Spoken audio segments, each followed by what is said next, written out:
Lori Esposito Murray, President of the Committee for Economic Development of the Conference Board, and welcome to CED's Leadership in Challenging Times series, where we feature the outstanding business leaders who are the recipients of CED's Distinguished Leadership Awards for corporate citizenship and business statesmanship.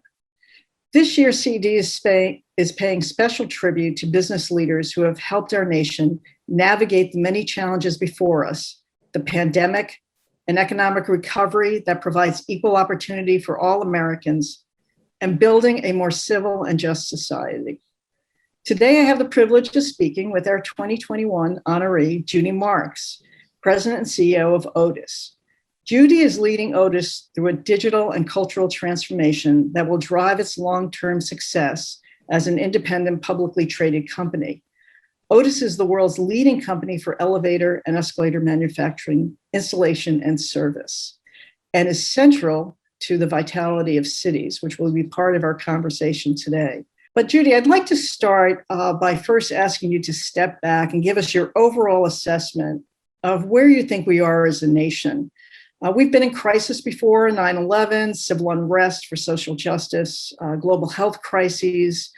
What do you think is different about the current situation? And how do you see, are you optimistic that this may actually be a time for real change?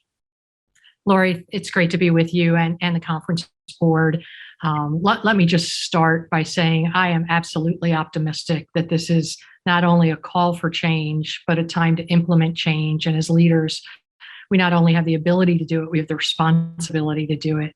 I think the biggest difference we've seen, and again, think about us as being relatively ubiquitous in suburbs, in cities, anywhere where there's a rise in a building, be it a residential building, an office building, a hospital, school, an airport, we're there.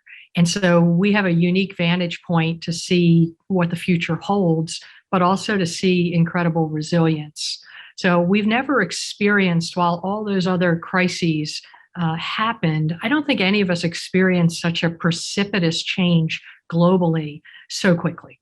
And I think that's really what drove an urgent call to respond and an urgent challenge for all of us as leaders. And again, it's incredible resiliency when you think about civilization, but more focused when I think about the resiliency of our colleagues who became essential workers overnight from China throughout the rest of the globe. And we've been in this since basically January of 20. And just incredible resiliency and ability to keep the world moving. So, Judy, how did you respond? Share with us, with the crisis management that you brought to bear, the leadership that you found was necessary, both within Otis with your employees, then immediately in terms of addressing the health and safety concerns of your customers, of people within cities, in your buildings, in airports. And lastly, how did it affect, you were just starting your leadership role at Otis. How did it affect your strategic plans for the company? Yeah, so pretty complex question. let me try and peel it back a bit. Listen, there's two things we did not have at the beginning of COVID. We did not have a global playbook, and I'm not sure any corporation did, on how to respond simultaneously to this spread and societal impact. So that was the first item. And the second, candidly, is it was not in our enterprise risk management framework or tool to basically have planned for this global pandemic. However, we did have playbooks on dealing with other crises, public incidents of nature. We deal with earthquakes, hurricanes, and what that means to buildings and to people all the time. It's just more localized. So we really mobilized everyone simultaneously. We had far more business practice sharing, and wherever this hit in the globe, we would have a leading country who shared what they just went through. First and foremost, we cared about the health and safety of our colleagues. 69,000 colleagues here at Otis globally. 40,000 of them work in the field, and another group work at our 18 manufacturing facilities. And to this day, they go to work every day. They leave their homes, no matter where they are, even in India, other places, and they are there to respond again, to keep business moving, to keep operations moving, and to keep people's personal health and safety. So we took that seriously. We focused on PPE. We focused on our own colleagues first, so that they and servers. We knew there was concern and concern about people initially in terms of touch. So we went to a very agile, rapid mode and came out with health solutions. Touchless buttons, gesturing technology, voice technology, the ability to use your iPhone or your mobile phone to be able to call and dispatch an elevator. And we brought all of these to market rapidly. And then finally, we knew that we needed some science behind this, and we commissioned Purdue University and an airflow expert to share science-based data on how safe elevators truly are, because they already have ventilation by code. But we were dealing with the media, finding that finding the phenomenon and the phenomenal stories, and so we went with kind of science and fact-based data that was commissioned. And an elevator ride is just as safe as going to a grocery store, or even safer than dining outdoors. And we shared that information publicly. We think that's our role as a thought leader. In terms of strategy, our strategy stayed on track, but this just accelerated the adoption of technology and the application of new and novel thoughts and innovation. And that came from all over the company. We believe everyone and anyone has the ability to bring forward something that makes Otis better and the communities we serve better. And we just saw that, continue to see it today. So it's been a fascinating 15 months. We did spin publicly on April 3rd of 2020, back to our independent status, which we hadn't been since 1976. And we were able to do this probably in the most challenging of times. Couldn't be more proud of our colleagues. That's really interesting and quite a challenge. Did you find that you needed to, in terms of training of your own workforce, dealing with the acceleration of technology, was that something that you had to take on almost immediately, or is something that you're looking at in the future as important in terms of making sure that you have a viable workforce to keep pace with the advances in technology that you've integrated? Yeah, our workforce has really adopted technology well. It's really the change management that comes with that, rather than the actual technical training, that we find is probably the biggest challenge. And knowing that, we plan for it. And every time we have a change, we go out, it has the same look and feel.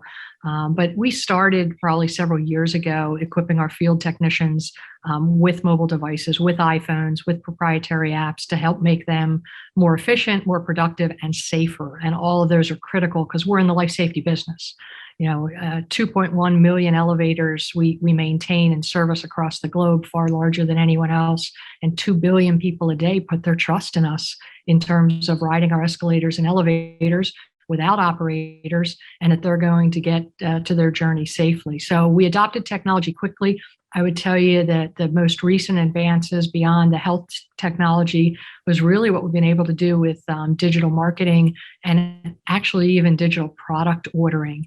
There are places now in Otis, we're on Tmall in China. You can order a repair part all digitally, all via e-commerce.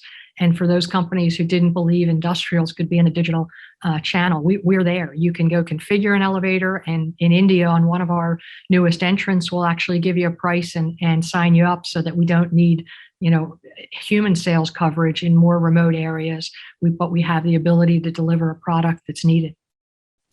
That's really interesting. And what's also fascinating is what you said about it being safer to be in an elevator than outdoor dining. And so you are the heart and soul of the city center and the future of cities.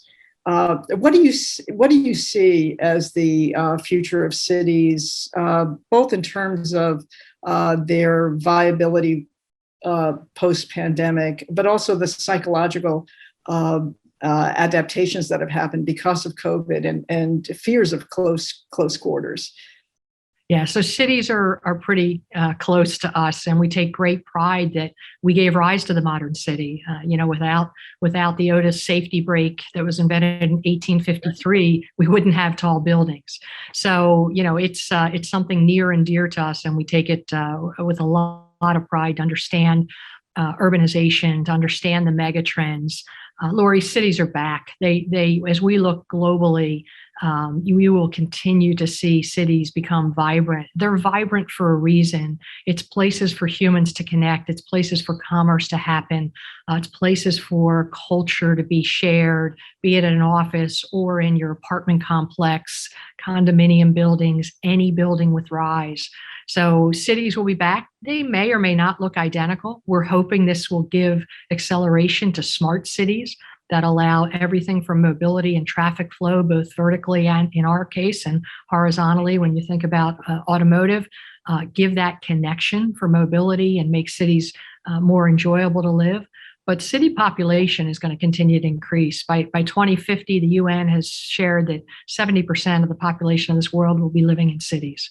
So it's our time and it's our opportunity now to make cities smarter, more habitable, and to take the lessons we've learned and create the modern cities that I think we all cherish and want to leave for the next generation. Yeah, and a lot of that is happening in China, which is actually accounts for about 60% of the elevator market for new equipment and elevator demands. Just looking at tensions with China are growing, have been growing over the past several years between the U.S. and China. How does Otis respond? How do you deal with the foreign policy, global national security tensions versus the business that and China's economic role in the global economy?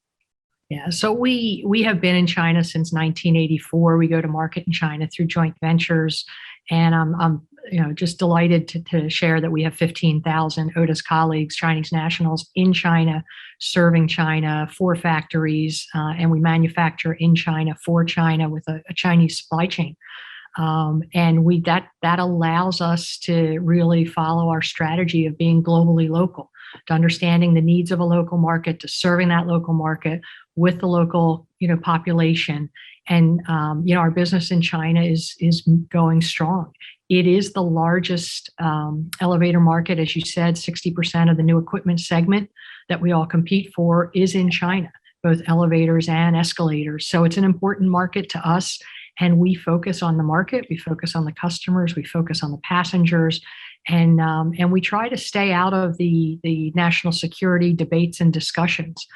We focus on delivering our business, our service, our maintenance, which is a subscription service, and doing that with quality, with safety, and with reliability. And we're pleased with our business there, and we hope it continues to grow.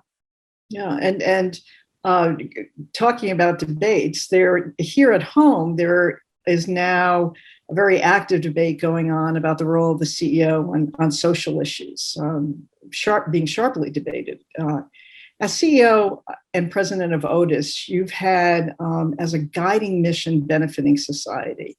And so what do you believe the role the CEO is, and what role the CEO should be playing in the public square and on society's biggest challenges? Yeah, I'm going to put public square off to the side, but I think we have an ability and a responsibility as leaders. With the mantle of leadership comes this responsibility to engage. And we have at Otis, it's a pretty unique proxy. We go to market in 200 countries and territories, so we get to see trends as they're happening, and we get to experience local markets and what local needs are and demands. And we can extrapolate those and really understand some broader societal issues. As we became independent last April, everything we did was going to set a precedent for our company. Now, we didn't again plan on a global pandemic. We didn't plan on social unrest. We didn't plan on any of those, but we knew we had a unique opportunity as a 168-year company that's now a little over 1 year young again. We had a unique opportunity to make a difference. So we stepped back as an executive leadership team and engaged with our board of directors and said, it's our time. We know we're not perfect. We know we have ways to improve. And we came up with our commitment to change. And first we shared it with our colleagues, 69,000 across the globe, because that's who it's intended for. And then we went very public with it so that we could be held accountable. And it has platforms for anti-racism, anti-bias. We're focused on social response. We're focused on mental stress. And we're focused on making sure everybody's voice is heard as part of feeling included within our Otis family. And it takes courage, but I think it takes commitment to measurements, to transparency, and you're going to continue to see these very publicly. With that transparency and that leadership, some days we're going to make improvements. Other days we may, but we have to be transparent in where we are to create this culture that we want. We had a unique opportunity not just to focus on our vision, which is we give people freedom to connect and thrive in a taller, faster, smarter world, but what do we really aspire to be when we are present in almost every city in this world? And that's the commitment to change we've signed up to. And we haven't solved all the challenges, but our 6 platforms are public. We welcome anyone to look at them, and we welcome everyone to measure us on them and hold us accountable. Judy, you never faltered on your corporate responsibility program, Made to Move communities, either during this pandemic. And matter of fact, you've even increased that commitment. Can you share some of more detail on that initiative as well, which has been very impactful? Thanks. So, again, everything for us was precedent setting. We knew our corporate social responsibility, what we chose to do would really set us for our future. And we decided to focus on STEM, but in a way that was applicable to our industry. Again, when you think about the challenges people will face with aging populations, with buildings continuing to rise, with aged buildings that don't have elevators that need them so that seniors can still have an enjoyable life. We needed to solve some mobility challenges. And we know that the best solutions come from anyone and anywhere, not just inside Otis, but in our expanded family. So we set up a special Made to Move Communities CSR program where we started initially this year with about 14 schools in 9 countries and territories throughout the globe, and held a competition and did it all where we could in person if we were able to meet in certain locations. If not, we did it all virtually. And we encouraged the first problem to be solved for mobility was actually granting mobility access in communities impacted by the pandemic. And these students with Otis mentors just came up with such creative solutions. We're going to continue to grow the program as we grow. And so it was very successful. I think it's filling a void. There are a lot of, I commend everyone who's involved in STEM. I'm an engineer myself and really want to focus on continuing to get our youth excited in it. But we tried to focus it again on problems and verticals that may not be addressed right now. So, Judy, looking at the past 18 months, what do you think were the most important leadership lessons that you learned and you could share with the larger business and citizens across the nation? I think there's a few things. One is you can never communicate enough. And, leading a global business, the hours are long. You decide, are you rising with the sun? Are you still on all these video conferences late into the night? But you need to engage. You need to be seen. People need to hear you and know that you're real, that you're living through some very similar challenges as many of your colleagues and communities, and that you're going to be transparent about that. So I think empathy and communication are things we've all learned. The other is, as a leader, I think beyond dealing with a crisis, which we all get challenged with, beyond mitigating risk, which is part of our role, the key is understanding when to move from crisis management to when do you pivot? When do you pivot to accelerate your business? And that is really the telltale sign, because we understood that our business would come back. We have a very resilient business. Our service business is 60% of our business and 80% of our profit. So our service business, this was probably its biggest test on resiliency, and it did well. But we had to be ready to come back strong. And to do that, Lori, we needed our colleagues with us. And so we created trust as we went through this crisis. We didn't lay anyone off. We dealt with some furloughs where needed. We negotiated with works councils and with unions wherever appropriate, with collective bargaining. We all made agreements. We all made sacrifices, but we were all true to each other. And I think it was that trust, which with the decision when we were going to accelerate as we were in the fourth quarter last year, getting ready to pivot, getting all the resources ready, is really what's helped facilitate, so far our successful 21. So Judy, as a closing question, in terms of the values that you bring to your leadership position, who are the most important leadership role models for you?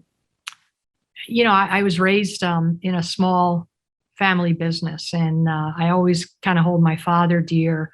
And I lost him many years ago, but he was always he could never leave the one department store. He was always there. He taught me the value of you wouldn't be in business if you didn't satisfy customers. And so I've kept that with me. And then he said, but you can't satisfy them alone. That's why you need a workforce. And so it's those two communities that I always kind of go back and forth between, and to this day, and split my time with when obviously we're not, focused on investors and our board itself.